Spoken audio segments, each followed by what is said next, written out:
아멘.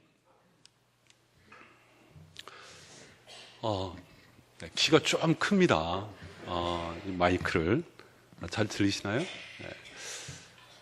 키가 187입니다. 187.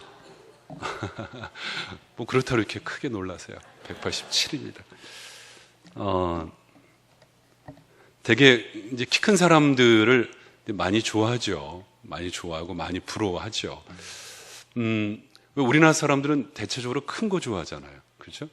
그래서 우리나라 최고 통수권자도 큰 대자 써서 대통령 이렇게 쓰고요. 학교도 대학교 이렇게 쓰고요. 또 대학원 이렇게 쓰고요.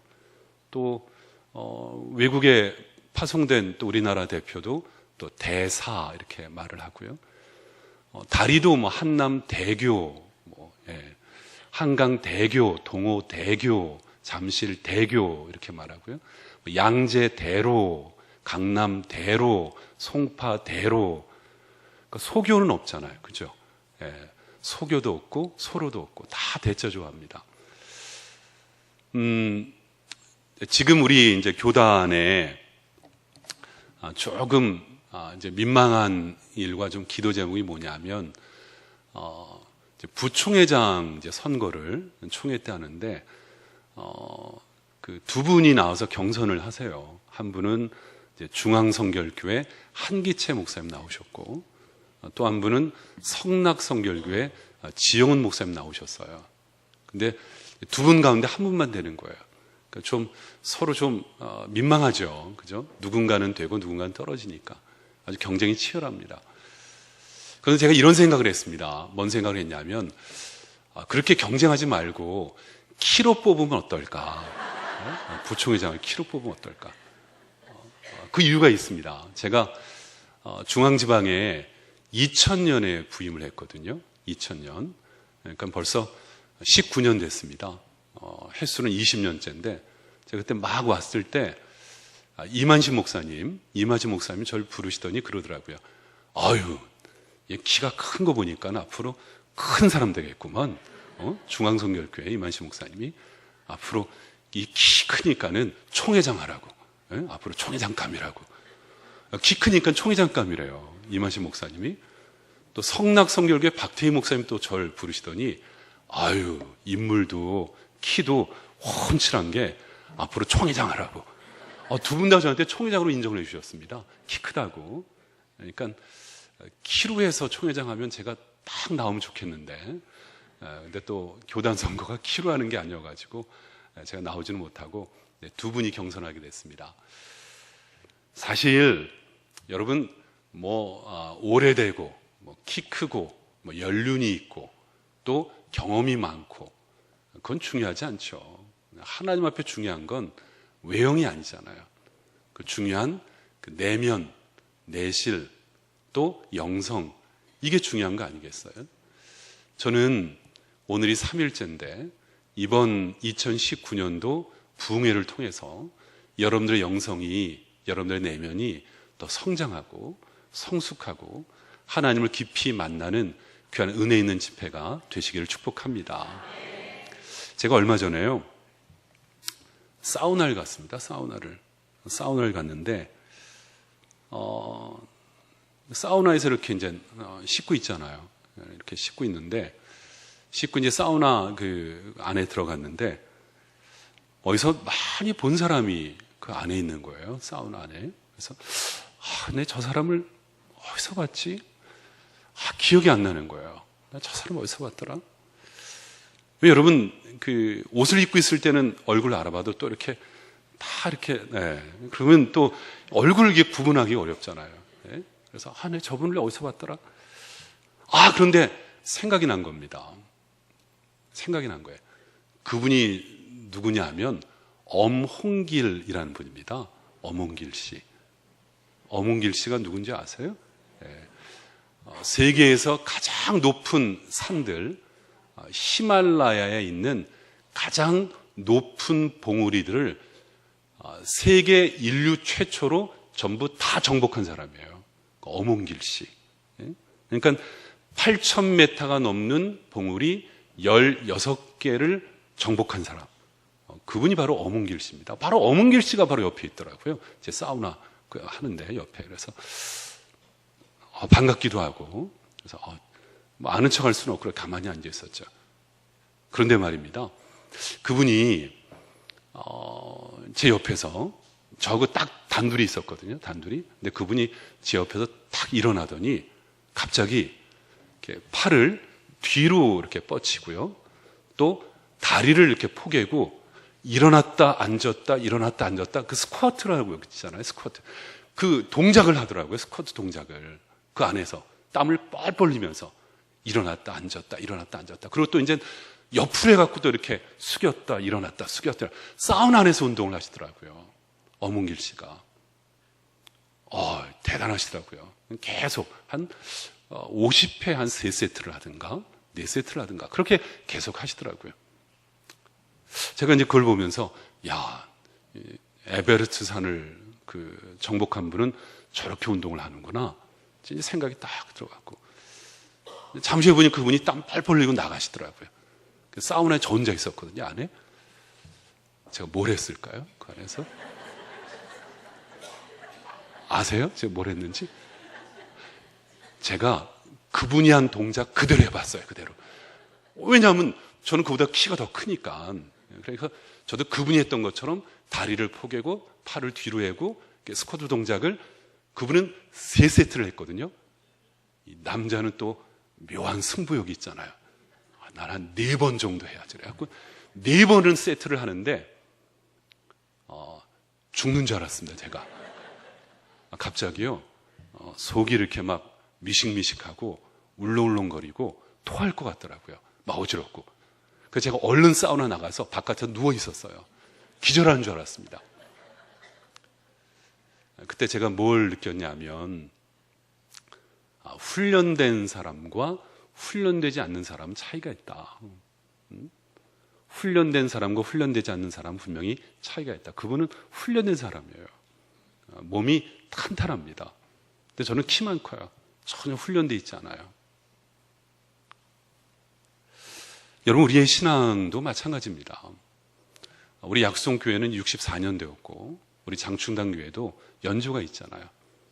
오늘 여기 계신 우리 장로님들, 집사님들, 권사님들 다 신앙에 연조 있는 분들이 많이 계시잖아요. 그런데 끊임없이 훈련돼야 돼요. 말씀으로 훈련을 받아야 돼요. 그렇지 않으면 이 세상을 이길 수가 없어요. 어느 우체부가 시골에 집을 방문했는데 그 우체부가 시골집에 가니까 그 앞에 개조심 이렇게 써 있더래요. 개조심. 그래서 이 집에는 참 무서운 개가 있겠구나. 그래서 이제 집을 문을 열고 딱 들어갔는데 그 개집, 그 개집에 큰 개 한 마리가 노려보고 탁 덤비는 게 아니라 가만히 누워 있더래요. 큰 개 한 마리가 그 개집에 가만히 누워 있더래요. 그래서 우체부가 주인에게 물었답니다. 이렇게 누워있는 개가 뭐가 무섭다고 개조심 썼냐고. 그랬더니 주인이 이렇게 말했대요. 이 개가 물어서 무서운 게 아니라 얘한테 걸려서 넘어지는 사람이 많아가지고 그래서 써붙였다고. 얘가 물어서 무서운 게 아니라 지나가다 걸려서 넘어지는 사람이 너무 많다고. 우리가 여러분 신앙생활 하면서 가장 조심해야 될 게 뭐냐면 신앙적인 연조와 신앙적인 경력이 많으면 많을수록 다른 사람들의 거침돌이 되는 거예요. 걸려서 넘어지게 하는 경우가 참 많은 거예요. 그래서 훈련이 돼야 되는 거예요. 저는 오늘부터 이틀 동안 함께 말씀을 나누는데 이제 어제 또 그제 이틀 동안도 큰 은혜 받았지만 이제 후반전 이틀 동안 말씀의 훈련과 말씀의 능력이 오늘 장춘환교회 우리 모든 성도들에게 함께 하시길 축복합니다. 여러분 그 인삼 있지 않습니까? 인삼은 몇 년근이 제일 영양분이 많습니까? 몇 년분이요? 그래요, 맞아요. 3년도 아니고 7년도 아니고 8년도 아니고 6년근이 제일 영양이 많습니다. 그래서 정간장 그러면 6년근 많이 먹잖아요. 그래서 6년째 이제 이게 먹는 게 가장 좋습니다. 인삼은. 근데 산삼은 몇 년째 먹는 게 가장 좋을까요? 산삼은. 산에 있는 산삼은. 산에 있는 산삼은 보자마자 먹는 게 가장 좋습니다. 기다릴 필요 없어요. 보자마자 먹는 게 가장 좋습니다. 하나님 말씀도 마찬가지예요. 듣자마자 내 것으로 먹는 게 가장 좋습니다. 듣자마자. 여러분, 이 시간에 우리 한번 가슴에 손을 올려놓고, 여러분 가슴에 손을 올려놓고 저를 한번 따라해 볼까요? 하나님은 나를 사랑하십니다. 나는 하나님 사랑 안에 있습니다. 오늘 하나님은 나에게 말씀하십니다. 말씀에 능력이 있습니다. 말씀에 승리가 있습니다. 말씀에 생명이 있습니다. 오늘 말씀에 집중하겠습니다.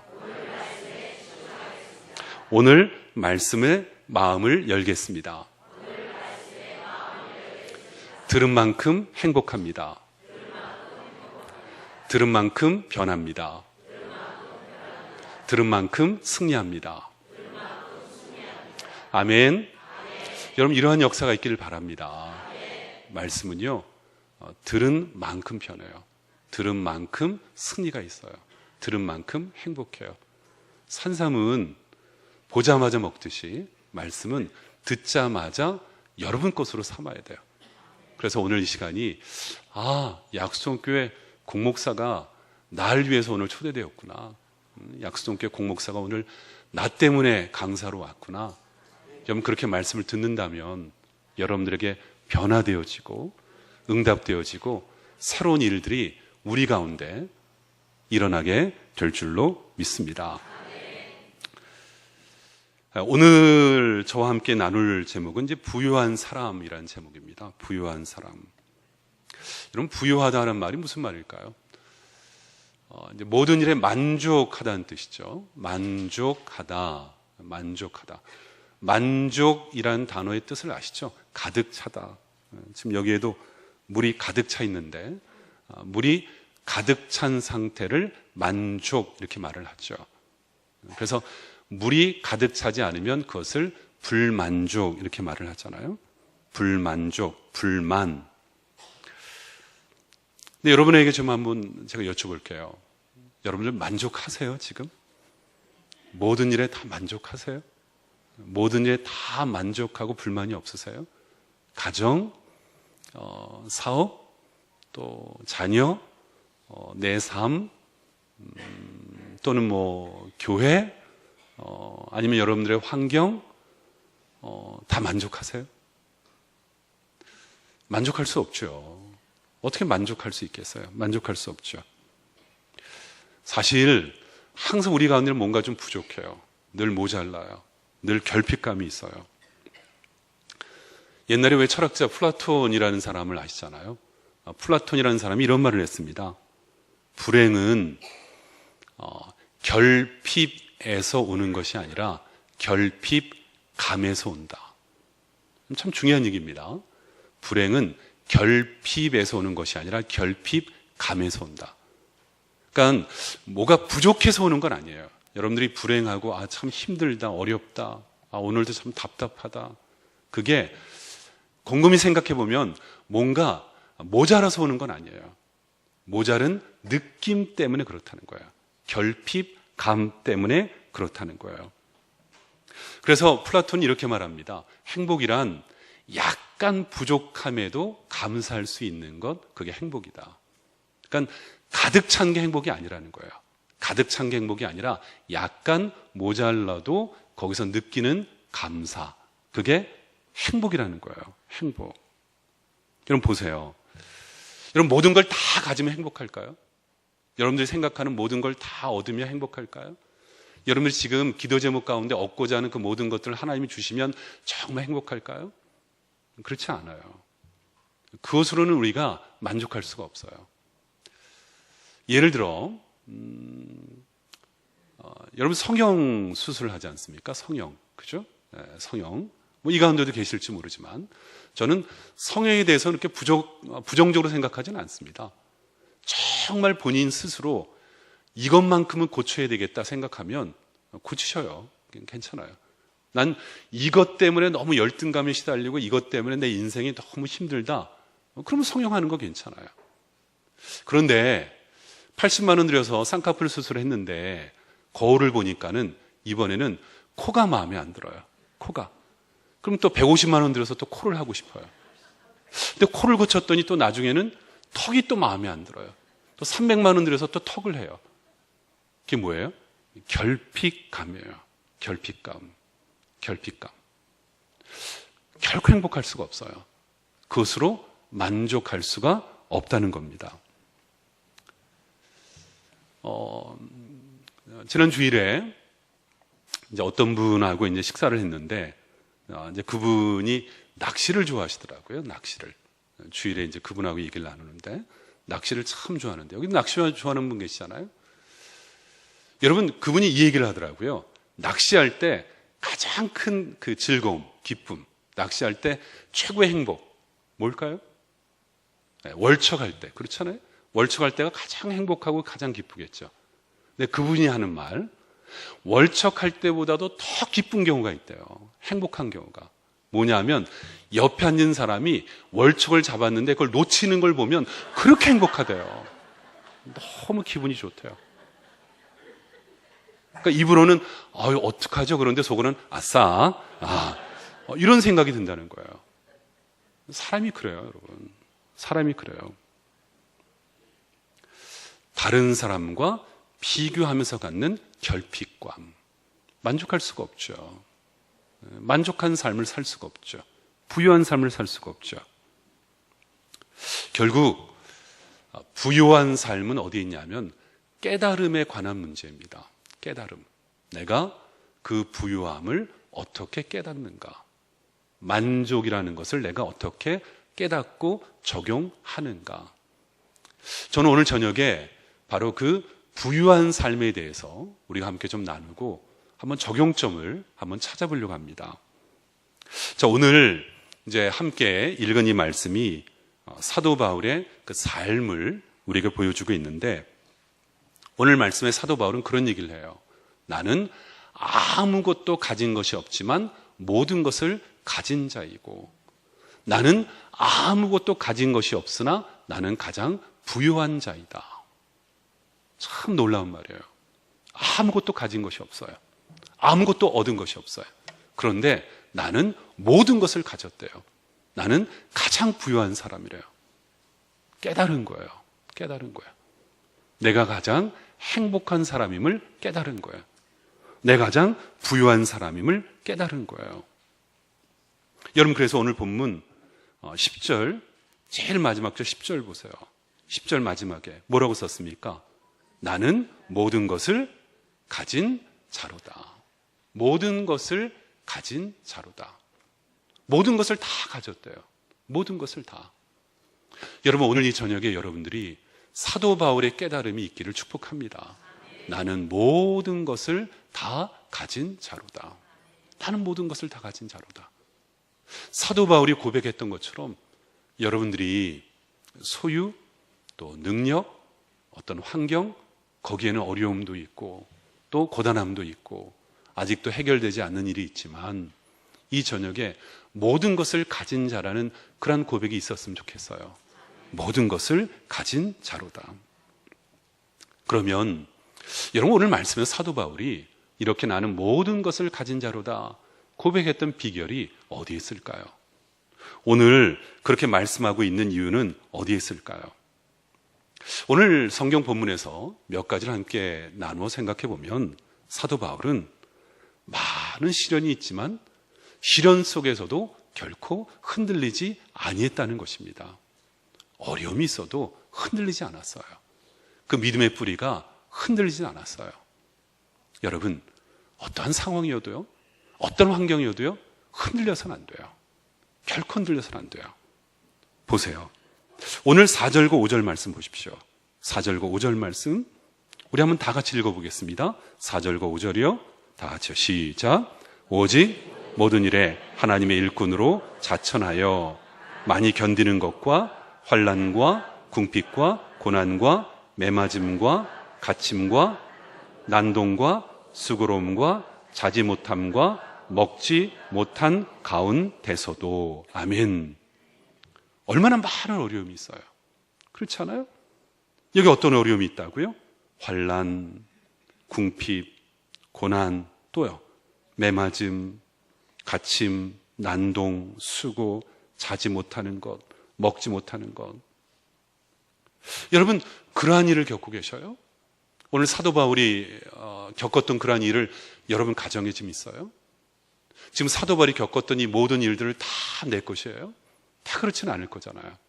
한 가지, 아니면 두 가지, 좀 더 얘기하면 세 가지, 그 정도 겪고 계시잖아요. 고난, 갇힘, 매맞음, 가난함, 억눌림, 억울함.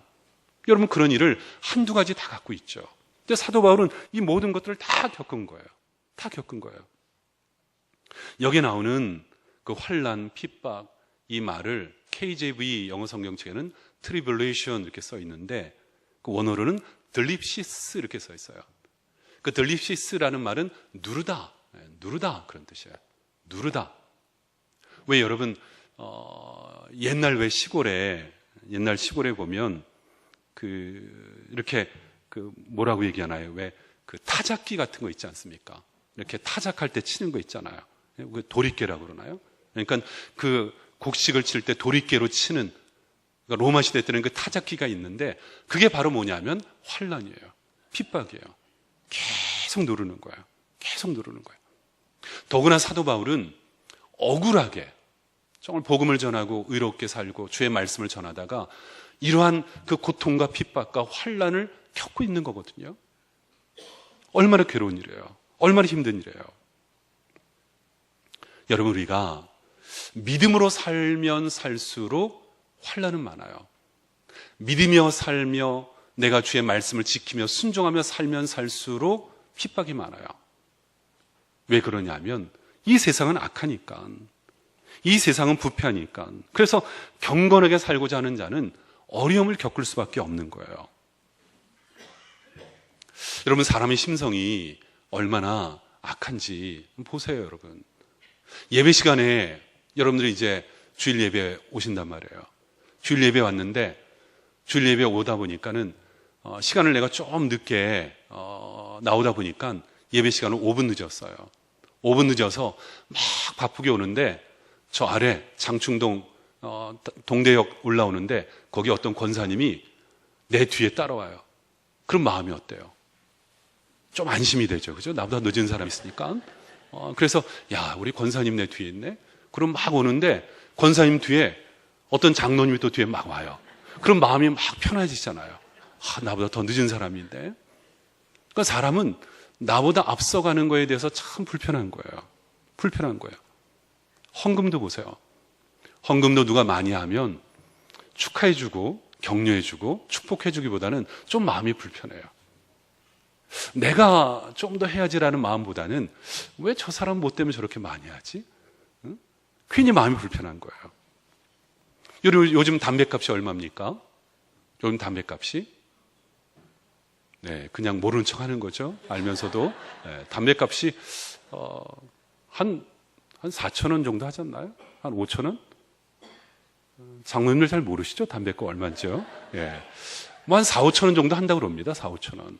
그러면 4, 5,000원이면 식사 한 끼잖아요. 웬만한 식사 한 끼. 그런데 담배 인심처럼 후한 게 없잖아요.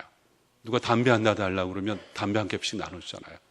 더구나 같이 담배를 피다가 담배를 안 피면 어떤 마음이 들어요? 전 배신자 같으라고. 야, 너 혼자 건강하게 살려고 그러냐? 야, 참 의리 없다. 기왕 죽을 거 너하고 나하고 같이 죽어야지. 어떻게 너 혼자 살려고 그러냐? 그런 마음 같잖아요. 악에는 늘 함께 하려고 그래요. 선함에는 비교하고 질투해요. 그러니까 여러분, 우리가 이 세상에서요, 주의 말씀으로 살면 살수록 이 세상에 겪는 어려움과 핍박은 더 많이 있다는 겁니다. 여러분, 사도 바울은 많은 어려움을 겪었어요. 매맞음, 고난, 고통, 굶주림, 옥에 갇힘, 수많은 고통을 겪었어요. 그런데 흔들리지 않았습니다.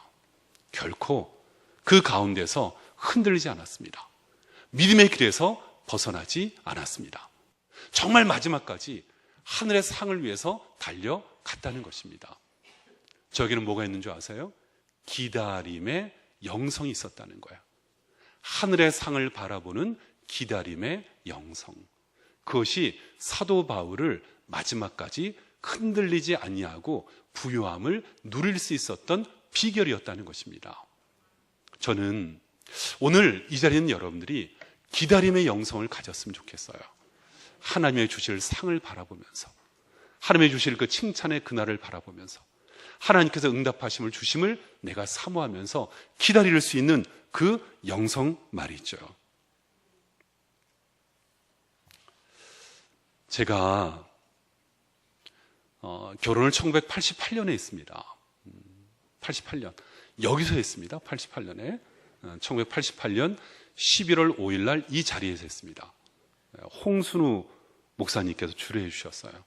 그래서 제가 벌써 결혼한 지 31년째인데, 그런데 1988년에 결혼을 했는데, 결혼하고 나서 이제 군목으로 입대했죠. 군목으로 입대를 했는데, 결혼하고 나서 아기가 안 생기는 거예요.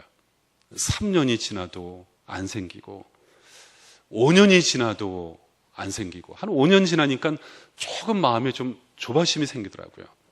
우리 어머님들도 걱정하시고 또 주변에 있는 교우들도 많이 기도하고. 그런데 그럴 때마다 항상 마음에 확신이 있었습니다. 하나님은 최고의 때, 최고의 방법으로, 최고의 은혜로 주실 것이다. 하나님은 분명히 최고의 때에 최고의 방법으로 최고의 은혜로 주실 것이다. 그런 믿음을 가지고 포기하지 않았습니다. 그래서 하나님께 구하다가 기도하고 기다리다가 아기를 낳았어요. 그때가 결혼하고 나서 11년 만에 아기를 낳았습니다. 11년 만에. 하나님의 은혜죠. 하나님의 은혜죠. 여러분들 가정 가운데 혹시라도 난임으로 인해서 고생 중에 있다면 너무 힘든 거예요. 왜냐하면 제가 경험해 봤거든요. 먹을 수 있는 한약은 다 먹어봤습니다. 먹을 수 있는 한약은 어디 무슨 저 서초동에 있는 강 무슨 한의원도 가보고, 또 불임 크리니로 유명한 무슨 차병원, 제일병원 다 다녀보고, 또 어디 침 좋다 그러면 가서 침도 맞아보고, 먹을 수 있는 한약도 다 먹어보고, 근데 안 되는 거예요. 양의, 한의, 민속, 방법 다 해도 안 되는 거예요. 안 되는 거예요. 그러니까 결국 그런 생각했습니다. 하나님이 주실 거다. 하나님이 주신다. 근데 11년 만에 낳는 거예요. 그래서 아이의 이름이 하은입니다. 하은이. 하나님의 은혜. 그래서 하은입니다. 오늘 이 자리에 여러분 가정 가운데 태문이 닫혀 있다면 하나님께서 열어주시는 은혜가 있기를 축복합니다. 하나님께서 최고의 방법으로, 최고의 때에, 최고의 선물로 반드시 주실 줄로 믿습니다. 그리고 저는 11년 동안 아이가 없는 동안에 기다림의 영성을 통해서 뭘 배웠냐면, 왜 안 주셨을까? 안 주신 이유가 있다. 뭐냐 하면 다른 사람을 위로하라고. 여러분, 아픔이 있다면 그 아픔은 다른 사람을 위로하라고 주신 선물이에요. 사업에 실패가 있다면 실패를 경험해 봤잖아요. 자식으로 인해서 고통을 겪어봤다면 자식의 아픔이 있잖아요. 남편에 인한 그 괴로움이 있었다면 그 괴로움이 있잖아요. 그럼 다른 사람을 위로해 주는 거예요. 나도 실패해 봤어. 나도 아들 때문에 눈물 많이 흘려봤어. 나도 자식이 없어서 10년 넘게 기도해 봤어. 여러분, 이렇게 위로해 준다는 게 얼마나 큰 축복이에요. 여러분들의 아픔이 있다면 그 아픔이 다른 사람을 위로해 주는 축복의 기회임을 믿으시기를 바랍니다. 우리 구역 식구들을 위로해 주는 거예요. 우리 같은 기관에 있는 다른 사람들을 함께 아파하는 마음으로 눈물을 흘리며 위로해 주는 거예요. 그 이유로 나에게 그것을 줬다고 저는 생각합니다. 그래서 저는 난임으로 인해서 고통받는 가정을 가면 꼭 이렇게 말합니다. 집사님, 괜찮아요. 나는 11년 만에 낳았어요. 11년 만에. 뭔 그렇게 걱정을 해요. 아유, 3년, 5년, 7년, 아유, 난 11년 만에 낳았어요. 11년 만에.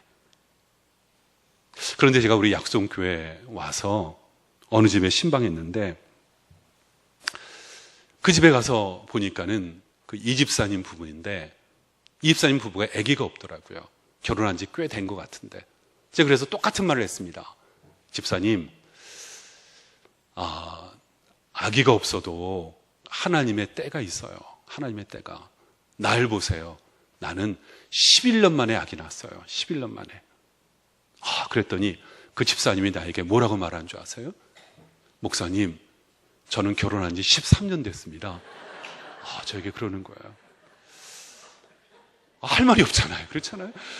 아니, 뭐 한 7년 정도 돼야지 내가 뭔가 이렇게 딱 누를 텐데, 13년 됐다니까 할 말이 없잖아요. 그래서 기도하자고. 하나님이 꼭 주실 거라고. 오히려 이 담임 목사보다도 더 큰 선물을 줄 거라고 기도하자고 그랬습니다. 그런데요, 놀라운 건 2013년도인가요? 2013년도에 그 아내 되는 그 임 집사님이 제 방에 찾아온 거예요. 목사님, 왜요 집사님? 목사님, 정말 감사해요. 목사님 기도해 주셔서 감사해요. 왜요? 목사님, 저 임신 5개월이에요. 그러더라고요. 임신 5개월. 그때 그 집사님이 결혼하고 나서 16년째 드디어 아기를 가진 거예요. 그 집사님 나이가 46살에. 임신 5개월인데 몰랐어요? 그랬더니 집사님 좀 배가 좀 나왔거든요. 배가 나왔는데, 여러분 46이니까 이 생리가 일정하지 않잖아요. 그러니까 그냥 일정하지 않은 줄 알았대요. 일정하지 않는데 자꾸 소화가 안 돼서 병원에 갔더니 임신했다고 말하더라고요. 임신했다고. 46살에. 아이 아빠는 49살에. 16년 만에 아이를 낳습니다. 아들을. 여러분에게도 이러한 기적이 있기를 축복합니다. 기다림의 영성을 배우는 거예요. 하나님의 최고의 시간을 기다리는 거예요. 하나님의 최고의 선물을 기다리는 거예요. 여러분, 사도 바울은 흔들리지 않았습니다. 저는 깨달았습니다. 왜요? 하나님의 최고의 때는 반드시 온다. 하나님의 최고의 선물은 나에게 반드시 온다. 오늘 여러분들에게 어려움이 있고 굶주림이 있고 배고픔이 있고 가난함이 있고 또한 핍박이 있고 박해가 있고 돌이깨질로 나를 내려치는 듯한 아픔이 있다 할지라도 여러분, 하나님의 그 때를 꼭 기다릴 수 있기를 바랍니다. 바울은 흔들리지 않았어요. 기다렸어요. 토끼와 거북이가 경주했던 이야기를 아시죠? 누가 이겼죠? 토끼와 거북이가 경주해서 거북이가 이겼습니다. 거북이가. 토끼가 기분이 나빴어요. 기분이 나빠서 투덜투덜 집으로 가는데 달팽이가 기어가고 있었습니다. 달팽이가 토끼를 보더니 놀리는 거예요. 야, 토끼야, 너 거북이한테 졌다며? 아이고, 꼴 좋다 임마. 너 거북이한테 졌다며? 그러니까 이 토끼가 너무 기분이 나빠가지고 거기다 또 달팽이가 놀리니까 이 거북이가 달팽이를 발로 뻥 찼습니다. 그랬더니 달팽이가 저 멀리 날아갔죠. 토끼가 발로 차니까. 그리고 이제 시간이 지났습니다. 6개월, 1년쯤 지났는데 1년쯤 지난 어느 날 토끼 집에 누가 노크를 하는 거예요. 톡톡톡. 토끼가 문을 열어봤습니다. 누구지? 보니까 바닥에 달팽이가 있는 거예요. 달팽이가 막 화가 난 표정으로 토끼에게 이렇게 말하는 거예요. 야, 지금 네가 날 발로 찼냐? 그런 거예요. 1년 동안 찾아온 겁니다. 1년 동안. 그 말 하려고 토끼에게. 1년 동안. 하나님의 시간과 나의 시간은 틀려요. 여러분의 때와 하나님의 때는 분명히 틀려요. 여러분, 나의 때를 고집하지 마세요. 나의 시간을 주장하지 마세요. 사도 바울이 부유한 이유는 나의 시간을 주장하지 않았어요. 나의 때를 하나님 앞에 주장하지 않았어요. 하나님이 주실 그 상, 하나님께서 영광 중에 나에게 주실 면류관, 그 때를 기다린 것입니다. 저는 우리 장충단, 우리 모든 교우들이 나의 시간이 아니라 하나님의 시간을 기다리는 인생의 부유함을 누릴 수 있는 우리의 모든 성도가 되시기를 축복합니다. 하나님의 때에 반드시 응답하여 주실 것입니다. 사도 바울은 흔들리지 않았습니다. 그런데 사도 바울은 두 번째는 그 어떠한 시련 가운데도 굴하지 않았다는 거죠. 어떠한 시련 가운데도. 여러분 오늘 6절과 7절 보십시오. 6절과 7절 말씀이요. 우리 한번 다 같이 읽어볼까요? 6절과 7절. 깨끗함과 지식과 오래 참음과 자비함과 성령의 감화와 거짓이 없는 사랑과 진리의 말씀과 하나님의 능력으로 의의 무기를 좌우에 가지고. 아멘. 바울은 세상이 감당할 수 없는 사람이었습니다. 어떠한 핍박도 어떠한 시련도 하나님의 능력으로 사는 이 사람을 이길 수가 없었다는 거예요. 하나님의 능력으로 살기에 하나님께서 그 가운데 이루심을 저가 분명히 믿고 감사했다는 것입니다. 여러분, 우리에게는 의의 무기가 있습니다. 하나님의 능력이 있습니다. 하나님의 능력으로, 하나님의 능력 안에 사는 사람은 두려울 것이 없는 것입니다. 그래서 사도 바울이 유명한 말을 하잖아요. 내게 능력 주시는 자 안에서 내가 무엇이든지 할 수 있도다. 나에게 주시는 그 능력으로 승리할 수 있는 것입니다. 어떤 일에서도, 어떠한 상황에서도. 제가 이제 군목으로 이제 임관을 했을 때가 1989년입니다.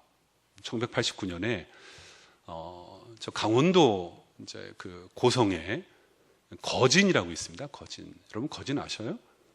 잘 모르세요?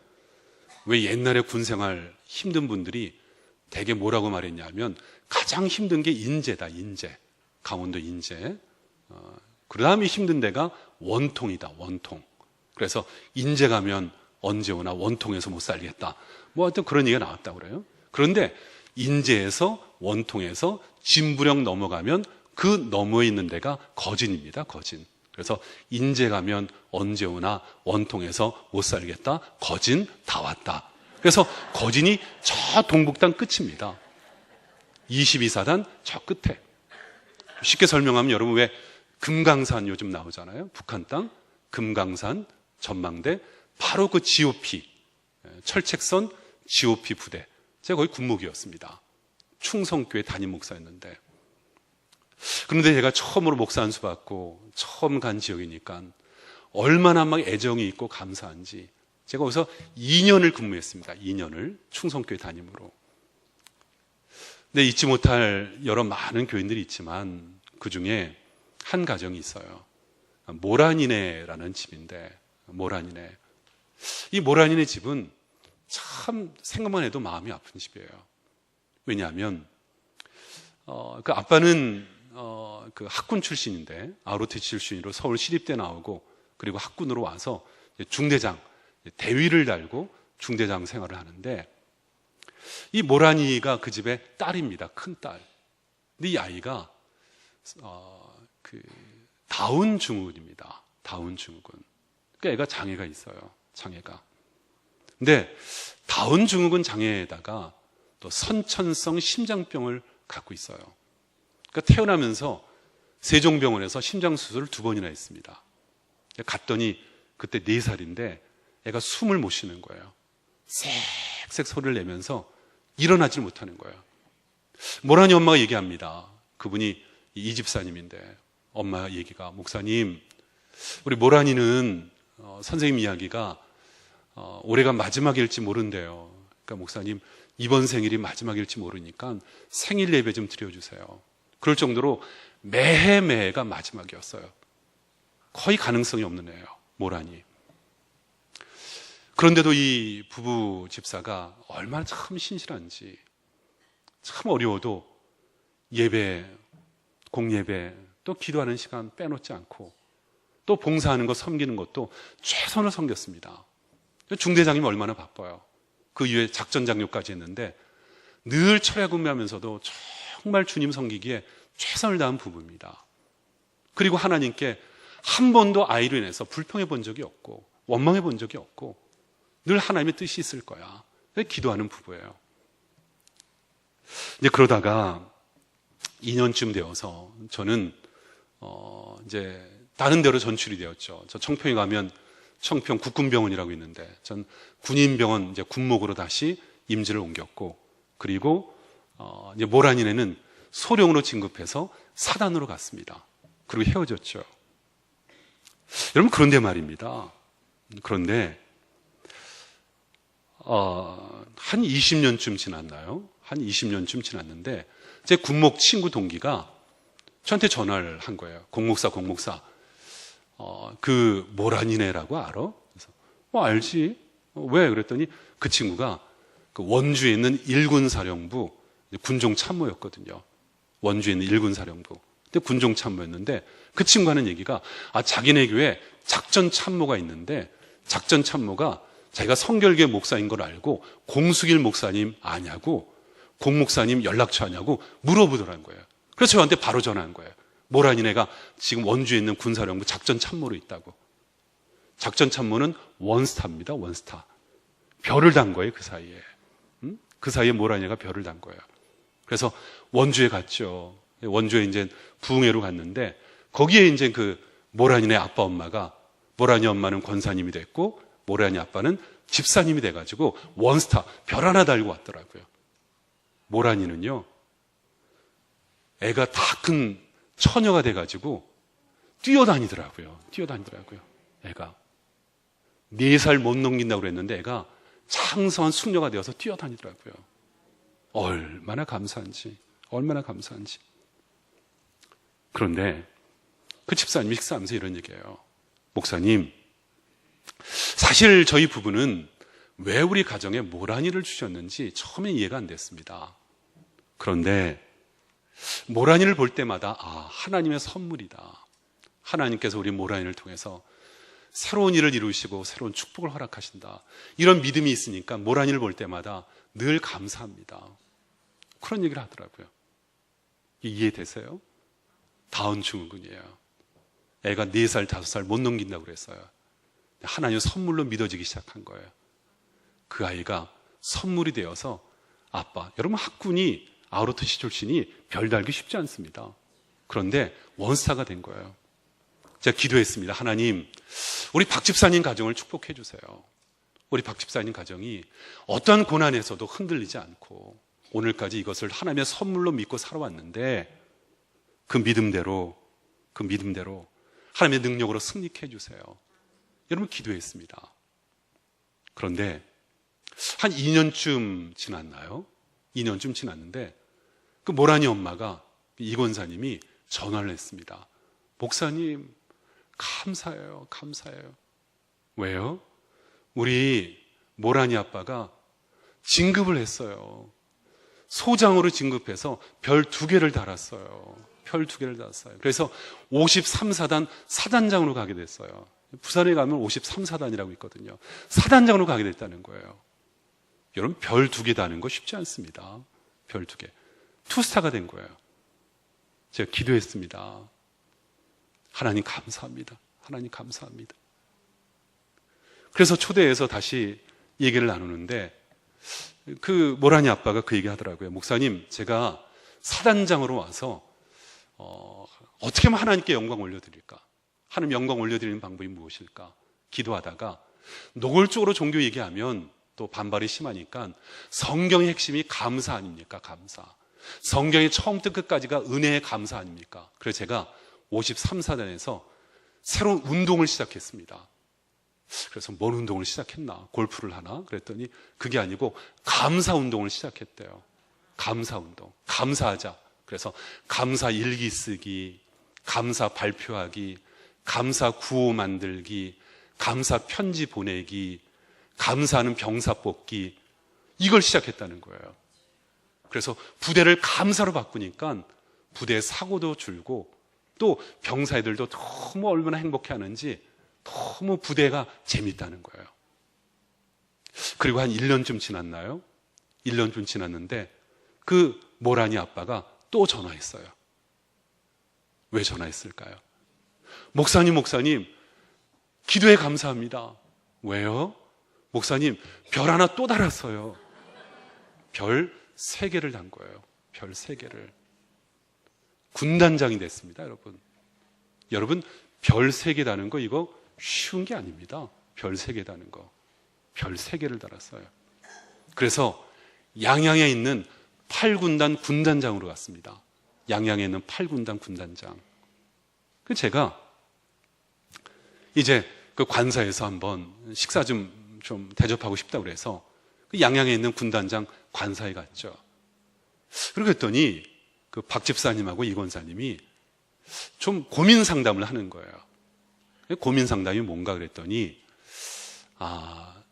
이분이요, 그 둘째 딸이 있는데 슬기라고 있습니다. 슬기. 그러니까 모란이의 동생이에요.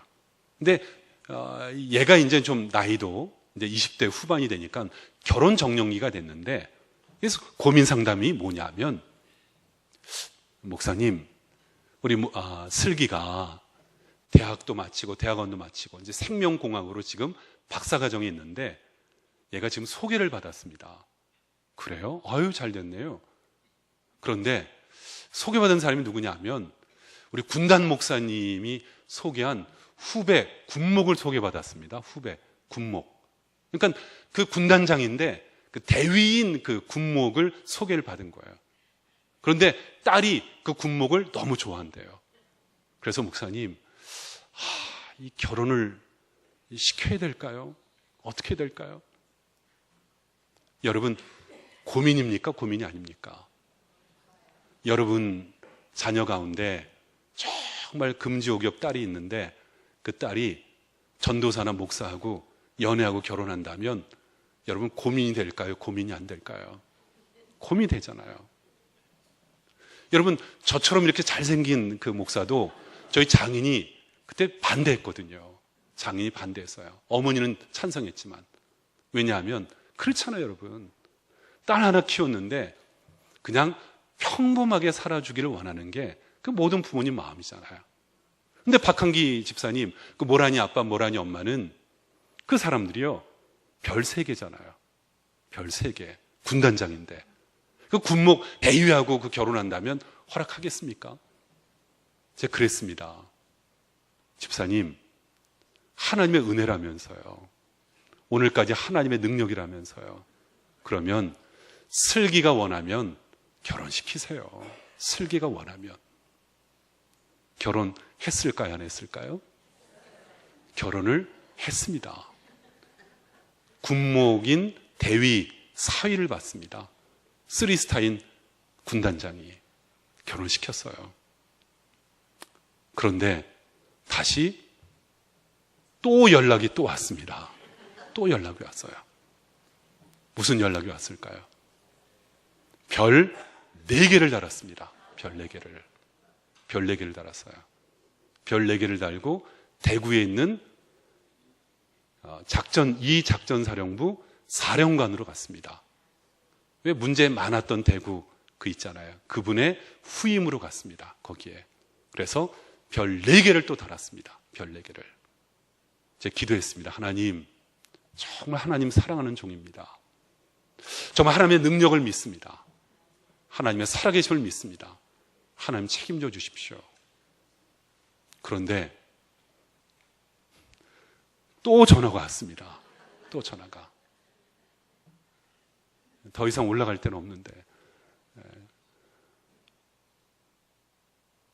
작전사령관에서 이번에는 합참의장이 됐습니다. 합참의장. 바로 지금 현재 합참의장인 박한기 대장이 바로 모란이 아빠입니다. 지금의 합참의장이. 합참의장 된 다음에 한남동에 공간이 있는데 제일 처음에 제 방으로 왔습니다. 목사님 기도해 주세요. 오늘까지도 하나님의 은혜인데 앞으로도 하나님의 능력으로 이 사명 감당하게 해달라고 기도해 주세요.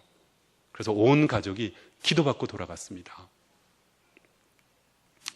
여러분, 다른 얘기가 아니에요. 아픔이 있어요? 여러분 고통이 있습니까? 시련이 있습니까? 배고픔이 있습니까? 원치 않는 어려움을 만났습니까? 제가 미국에 있는 세들백 교회 그 서점에 갔더니 서점 벽에 이런 글귀가 쓰여 있더라고요. 스카 into star 이렇게 써 있더라고요. 여러분, 스카라는 말은 왜 상처 아닙니까? 상처. 상처. 근데 스카에서 C를 빼고 T를 집어넣으면 스타, 별이 되지 않습니까? 거기에 이렇게 써 있더라고요. scar into star. 상처가 별이 되다. 이렇게요. 상처가 별이 되다. Turn your scar into star. 당신의 삶의 상처가 별이 될지어다. 오늘 상처 없는 집이 어디 있습니까? 여러분, 상처 없는 인생이 어디 있어요? 다 상처가 있어요. 별 4개를 달아도 상처가 있고, 이등병도 상처가 있고, 기업 회장도 상처가 있고, 노동자도 상처가 있고, 좌판하는 분도 상처가 있고, 다 상처가 있어요. 어린 친구들도 있고 청년도 있고 여기 계신 어르신들도 다 아픔이 있어요. 저는 하나님의 능력으로, 하나님의 베푸시는 그 놀라우신 능력으로 그것이 별이 되는 축복이 있기를 바랍니다. 사도 바울은 바로 그 별이 되는 축복을 받았습니다. 흔들리지 않았습니다. 저는 그 어떠한 상황에서도 저는 흔들리지 않았습니다.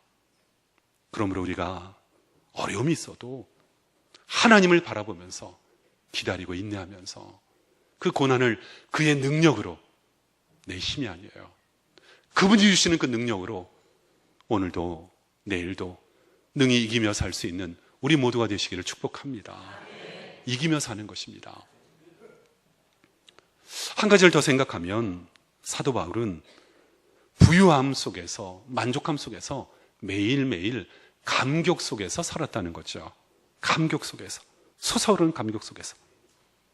오늘 말씀 고린도후서 6장 여러분 8절부터 한번 다시 한번 읽어볼까요? 어떤 감격이 있었는지 8절, 9절, 10절 말씀이요. 우리 다 같이 읽겠습니다. 영광과 욕됨으로 그러했으며 악한 이름과 아름다운 이름으로 그러했느니라. 우리는 속이는 자 같으나 참되고 무명한 자 같으나 유명한 자요, 죽은 자 같으나 보라 우리가 살아있고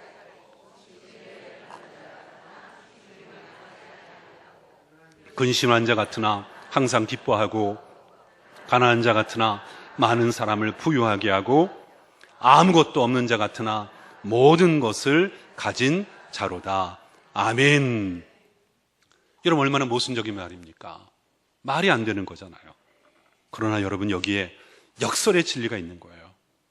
세상 사람들 보기에는 속이는 자 같으나 무명한 자 같으나 죽는 자 같으나 근심하는 자 같으나 아무것도 없는 자 같으나 모든 것을 가진 자로다. 모든 것을 가진 자로다. 여러분, 이러한 고백이 있기를 소원합니다. 세상 사람들이 이해하지 못하는 그 놀라운 비밀, 그 누구도 알 수 없는 내 안에 있는 부유함, 이것을 소유하는 우리의 기쁨이 있기를 바랍니다. 하나님은 항상 사도 바울의 그 중심을 보았습니다. 사도 바울로 하나님이 나를 어떻게 평가하실지, 나를 평가하신 하나님 앞에 저는 진정한 부유함을 깨달을 수 있었다는 것입니다.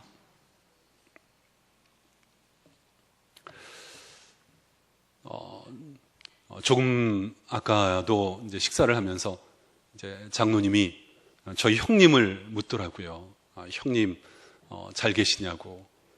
제가 형제입니다. 형제인데 저희 형님이 공복일이라는 목사이고 제가 이제 공수길입니다. 근데 형님은 목회를 안 하셨어요. 목회를 안 하시고 외국 유학 갔다 오신 다음에 이제 학교에서 주로 학생들을 가르치는 일을 했죠. 그래서 형님은 명지대학교에서도 이제 학생들을 가르치고 이제 그랬는데, 그런데 형님이 상담학을 공부했습니다. 상담학.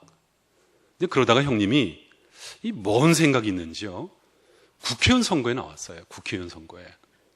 목사가 언제냐면 2004년에 그때 17대 국회의원 선거였는데 그때 국회의원 선거로 나왔습니다. 민주당 이제 기호 2번 이제 민주당 후보로. 근데 어디 뭐 호남 쪽이나 그런 데 나왔으면 됐을 텐데 어디 나왔냐 하면 송파구에 나왔습니다. 송파구. 여러분, 강남 3구에 기호 1번만 되지 기호 2번은 거의 안 됩니다. 되는 경우가 요즘 뭐 되지만 그때만 해도 얼마 전까지만 해도 기호 2번은 아예 찍어주지도 않았어요. 근데 기호 2번으로 나왔어요, 형님이요. 2004년에 송파구에. 그때 이제 국회의원 선거에 나왔는데 이제 가족이 다 뜯어 말렸죠. 하지 말라고. 아예 목사가 무슨 국회의원 선거냐고. 또 나와도 안 되니까 하지 말라고. 그런데 여러분, 선거라는 건요, 본인이 될 줄 아는 거예요. 본인이. 객관적으로 안 돼도 주변에서 자꾸 바람을 집어넣는 거예요. 된다고 자꾸. 그러니까 본인이 착각을 하는 거예요. 근데 그때 상대방이 누구였냐면 송파구의 맹형규 씨였습니다. 맹형규.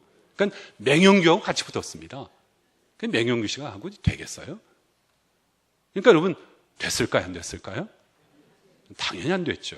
여러분, 국회의원 가운데 공복일 이름 들어봤습니까? 안 됐어요. 안 됐습니다. 떨어졌습니다. 그런데 그때 2004년 제가 약속교회 부임하고 나서 얼마 안 있을 때쯤인데 저희 지금 돌아가셨지만 어머니가 저를 부르시는 거예요. 하는 얘기가, 야, 형제가 둘밖에 없는데 네가 좀 형 좀 도와줘야 되지 않냐. 아유, 어머니, 목사가 뭘 어떻게 도와요? 그래도 형이 고생하는데 좀 네가 좀 도와줘라. 그래서 없는 돈이지만 또 좀 돈을 모아가지고 형님 선거운동 하라고 또 돈도 갖다 주고, 또 돈만 갖다 주면 또 안 되니까 또 이제 가족들이 또 선거운동을 또 해야 되니까 선거운동을 또 했습니다. 제가 선거운동을 국회의원 선거 17대 제가 맡은 지역이 어디냐면 저기 올림픽 선수촌 아파트 바로 정문 앞이 제 구역이었습니다. 그래서 새벽기도 마치면 새벽기도 얼른 끝내놓고 얼른 달려가는 거예요. 올림픽 선수촌 아파트에. 그리고 기호 2번 공복일 어깨띠 딱 하고 그 앞에 서서 이제 출근하려면 그 정문 아파트, 선수촌 아파트에 사람들이 차가 나오거든요. 그러면 손을 들고 기호 2번 공복일, 기호 2번 공복일 얼마나 외쳤는지 참 열심히 했습니다. 어머니 부탁도 있고 또 형님 기약 나왔으니까 돼야 되니까. 그래서 올림픽 공원, 선수촌 아파트, 송파시장 그쪽으로 열심히 다녔는데 근데 어느 날 새벽 기도를 하고 이렇게 기도하면서 본당에 앉아있는데 갑자기 제 마음속에 그런 마음이 드는 거예요. 공 목사, 지금 너 뭐 하는 거니? 응? 지금 너 뭐 하는 거니? 그런 마음이 드는 거예요. 지금 너 뭐 하는 거니? 여러분, 참 부끄러웠습니다. 여기 우리 교회 장로님들도 앉아 계시지만 제가 목사로 그만한 열심으로 내가 목회했나? 그만한 열심으로. 내가 그만한 열정으로 내가 목회했나? 형님을 위해서는 송파시장 다니고 올림픽 공원 다니면서 어깨띠 두르면서 기호 2번 공복일, 기호 2번 공복일 그렇게 외치면 내가 약소시장 다니고 약소역 사거리에서 여러분 예수 믿으십시오. 예수 믿고 이기십시오. 예수 승리 그렇게 해봤나? 너무 부끄러운 거예요. 너무 마음이 아픈 거예요. 여러분 제가 그만한 열심과 그만한 열정 가지고 복음을 전한 적이 없거든요. 그만한 열정 가지고 주를 위해서 살아본 적이 없거든요. 그런데 내 형님을 위해서 여러분 사도 바울은 그러지 않았습니다. 사도 바울은 어떤 고난이 있어도 어떤 어려움이 있어도 주를 위해서 사는 것이 나의 가장 큰 기쁨이었습니다. 그것으로 만족함을 누렸습니다. 그것으로 감사를 누렸습니다. 여러분 그래서 사도 바울이 고백하는 인생의 마지막 말씀이 디모데후서인데 여러분 디모데후서 말씀 찾아보세요. 디모데후서 말씀, 디모데후서 2장 말씀이요. 디모데후서 2장 말씀이요. 신약성경 343페이지. 디모데후서 2장 4절에 사도 바울이 거의 유언과 같은 말을 합니다. 그 유언과 같은 말이 뭔지 2장 4절 말씀 우리 한번 다 같이 한 목소리로 같이 읽어보겠습니다. 디모데후서 2장 4절 말씀이요. 시작. 병사로 복무하는 자는 자기 생활에 얽매이는 자가 하나도 없나니 이는 병사로 모집한 자를 기쁘게 하려 함이라. 아멘. 바울은 말합니다. 오직 주를 기쁘게 하려 함이라. 나를 부르신, 나를 모집한, 나를 여기까지 이루신 그분을 기쁘게 하려 함이라. 그 이유는 나를 부욕해 하시기 때문입니다. 내가 가진 것이 없고 얻은 것이 없고 누리는 것이 없고 인정받는 것이 없다 할지라도 내가 모든 것을 가진 자로다. 내가 모든 것을 가진 자로다. 저는 오히려 그것으로 인하여 주를 기쁘시게 하기 위해서 살아왔습니다. 사랑 여러분, 우리는 진정 주님을 기쁘시게 하며 삽니까? 내가 진정 부유한 인생을 살고 있습니까? 내가 어떠한 삶을 살고 있습니까? 부유한 인생은 다른 것이 아닙니다. 핍박과 공격 가운데서도, 비난과 박해 가운데서도 주님 안에 누릴 수 있는 이 사랑, 그 능력이 나를 부욕해 하는 것입니다. 저가 말하는 부욕해 하는 비결을 들어보세요. 로마서 8장 31절부터 보세요. 로마서 8장 31절부터 신약성경 250페이지입니다. 여기에 보면 사도 바울이 말하는 승리의 세 가지를 말하는데, 이 말씀은 종교개혁자들이 특별히 애송하는 말씀이었습니다. 여기에 보면 세 가지의 승리가 있습니다. 십자가의 승리, 의의 승리, 사랑의 승리. 로마서 8장 31절부터 39절까지, 우리 좀 긴 말씀인데 앞절 홀수절은 우리 여자분 자매분들이 읽어주시고, 짝수절은 남자분들, 형제분들이 읽어주시고, 39절은 다 같이 읽겠습니다. 우리 31절 우리 자매들부터 함께 읽겠습니다. 시작.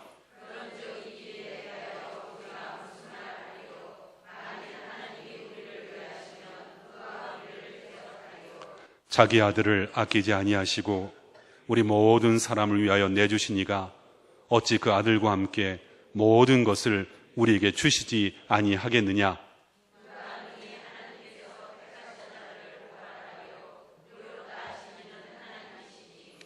누가 정죄하리요? 죽으실 뿐 아니라 다시 살아나신 이는 그리스도 예수시니 그는 하나님 우편에 계신 자요 우리를 위하여 간구하시는 자신이라.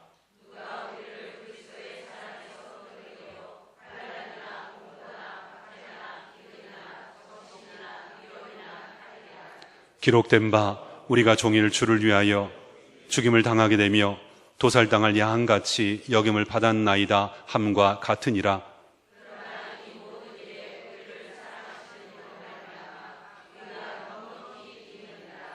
내가 확신하노니 사망이나 생명이나 천사들이나 권세자들이나 현재일이나 장래일이나 능력이나 높음이나 깊음이나 다른 어떤 피조물이라도 우리를 우리 주 그리스도 예수 안에 있는 하나님의 사랑에서 끊을 수 없으리라. 아멘. 어떤 만화가가 사랑이란 그런 만화 그린 적 있잖아요. 사랑이란 함께 바라보는 것, 사랑이란 우산을 같이 쓰는 것, 사랑이란 손을 잡는 것. 근데 사랑의 가장 위대한 정의는 무엇일까요? 사랑의 가장 위대한 정의는 사랑은 아낌없이 주는 것입니다. 아낌없이 주는 것. 하나님은 우리를 사랑하십니다. 오늘 우리는 그 사랑 안에 있습니다. 하나님 나에게 사랑으로 말씀하십니다. 내가 너희를 위하여 오늘 여기에 와 있다고. 내가 너희를 위하여 십자가에 달려 죽었다고. 내가 너희를 위하여 모든 것을 다 이루었다고 주님께서 말씀하십니다. 여러분, 그 사랑 안에 우리가 있는 것입니다. 그리고 그 사랑으로 우리는 부유한 것입니다. 그 사랑 때문에 내가 모든 것을 가진 것입니다. 이것보다 부유한 것이 어디 있습니까? 이것보다 놀라운 것이 어디 있습니까? 이것보다 가장 귀한 것이 어디 있습니까? 한 가지만 얘기하고 마칠게요. 지금은 그 집사님이 이제 다른 일을 하고 계시지만 대학로에서 그 횟집을 하신 집사님이 계셨어요. 대학로 해화동에서. 근데 집사님이 우리 목회자들을 그 가게에 초대를 해서 식사를 접대했습니다. 횟집에 갔는데 우리 목회자들, 목사님들, 부목사님들 다 이렇게 앉아 있는데 이제 음식이 나오잖아요. 음식이 나오는데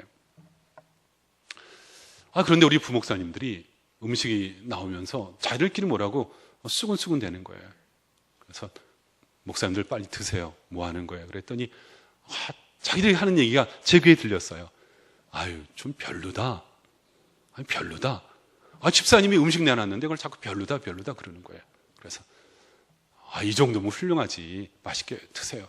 그랬더니 얘기가 뭐냐 하면, 얘기인즉슨 좀 이렇게 음식이 나오면 좀 푸짐하게 나와야 되는데 좀 빈약하다는 거예요.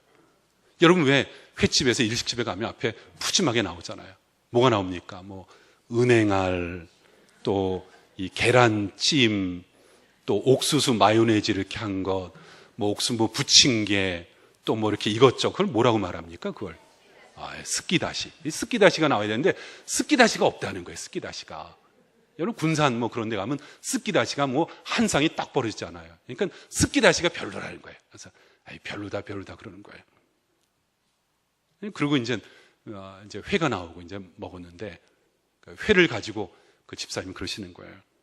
목사님, 오늘 대접한 이 회가 참치 가운데 가장 맛있고 가장 좋은 겁니다 하고 이렇게 설명을 하더라고요. 여러분, 이 큰 참치도요, 가격이 천차만별입니다. 큰 참치 부위 가운데도 그냥 허들의 부위가 있고, 조그만 거 하나에 몇십만 원짜리 하는 부위가 있습니다. 오도로 같은 경우는 상당히 비쌉니다. 가장 맛있는 걸 내놓은 거예요. 사람이요, 가장 맛있고 가장 귀한 것을 보지 못하고 알지도 못하고 깨닫지 못하는 사람은 스키다시만 가지고, 그것만 가지고 배를 채우는 거예요. 가장 수준 이하에 있는 사람은 스키다시를 가지고 사는 사람이에요. 수준 높은 사람은 그거 안 먹어요. 메인 요리를 가지고 먹는 거예요. 가장 비싼 거 그거 가지고 먹는 거예요. 먹을 줄 아시는 분들이네요. 여러분이 외우시는 시편 23편에 여호와는 나의 목자시니 내가 부족함이 없으리로다, 그런 말씀이 있잖아요. 옛날 경상북도 영주의 어느 작은 시골에서, 그 당시에는 목회자가 없는데 왜 조사라고 평신도 가운데 우리로 치면 장로님 같은 분이 예배를 인도하셨습니다. 예배를 인도하는데 그날따라 이렇게 호롱불이 깜빡깜빡 하는 거예요. 그러니까 시편 23편을 그날 읽어주시는데 이 깜빡깜빡 하니까는 잘 안 보이는 거예요. 그 부분을 읽으시면서 이렇게 읽으셨습니다. 여호와는 나의 목 자르시니 내게 부족함이 없으리로다. 그러니까 여러분들처럼 웃은 거예요. 아이고 참, 조사님이, 장로님이 저렇게 실수를 안 해? 근데 그분이 순간 깨달았습니다. 제가 잘못 읽었군요. 하지만은 우리의 믿음이, 하나님이 나의 목을 자르신다 하여도 하나님이 함께 하신다면 그 무엇이 부족함이 있겠습니까? 그렇게 말했거든요. 영어 성경에 이것을 뭐라고 번역하고 있냐면, 나는 아무것도 바라는 것이 없다. I want nothing, 이렇게 써 있습니다. I want nothing.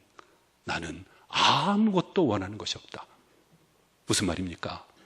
나는 모든 것을 가진 자로다. 나는 모든 것을 가진 자로다. 사랑하는 여러분, 우리 가운데 상처가 없는 사람이 어디 있습니까? 아픔이 없는 인생이 어디 있습니까? 배고픔을 겪지 않은 인생이 어디 있습니까? 오늘 사도 바울은 모든 아픔과 고난과 고통과 핍박과 박해를 다 겪었습니다. 도리깨질 당하는 것처럼 아픔을 겪었습니다. 그러나 저는 이렇게 말합니다. 나는 모든 것을 가진 자로다.